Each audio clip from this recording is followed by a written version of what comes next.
Bonjour et bienvenue dans le e-learning pratique Aqualand. Aujourd'hui, nous allons parler du niveau 4 et plus particulièrement l'épreuve de guide de palanquet comportement sous l'eau.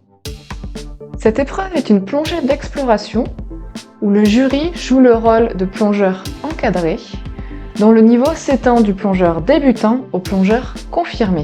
Le candidat tire un sujet indiquant les consignes du directeur de plongée, les paramètres de la plongée, le niveau des plongeurs, soit PE12, soit PE20, soit PE40, et éventuellement d'autres informations comme la topologie, les intérêts du site, etc.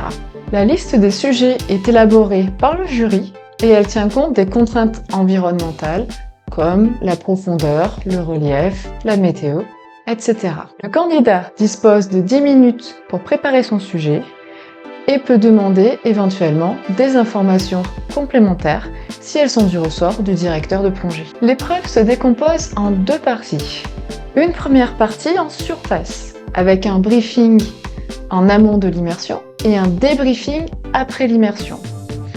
Cette partie est coefficient 2, avec 15 points pour le briefing et 5 points pour le débriefing. Et une partie sous l'eau, qui est coefficient 3, c'est celle-là dont nous allons parler dans ces vidéos. La durée de l'immersion, entre 10 et 25 minutes, est déterminée selon la profondeur, donc en fonction du sujet que vous avez tiré, mais également à l'appréciation du jury. Il n'y aura pendant l'épreuve aucune simulation du jury nécessitant une assistance ou un sauvetage. L'évaluation porte principalement sur les capacités d'adaptation du guide de palanquet au niveau réel des plongeurs et également aux situations rencontrées.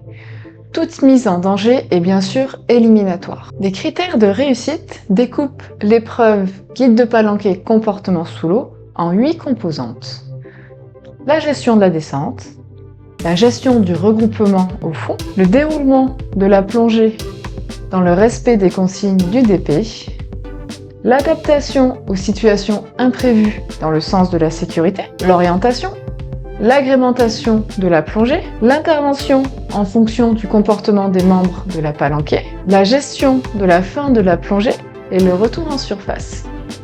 Je vais vous détailler les critères de réussite pour chacune de ces parties et vous donner quelques conseils qui vous permettront, je l'espère, de réfléchir en amont à comment organiser en toute sécurité l'encadrement de plongeurs.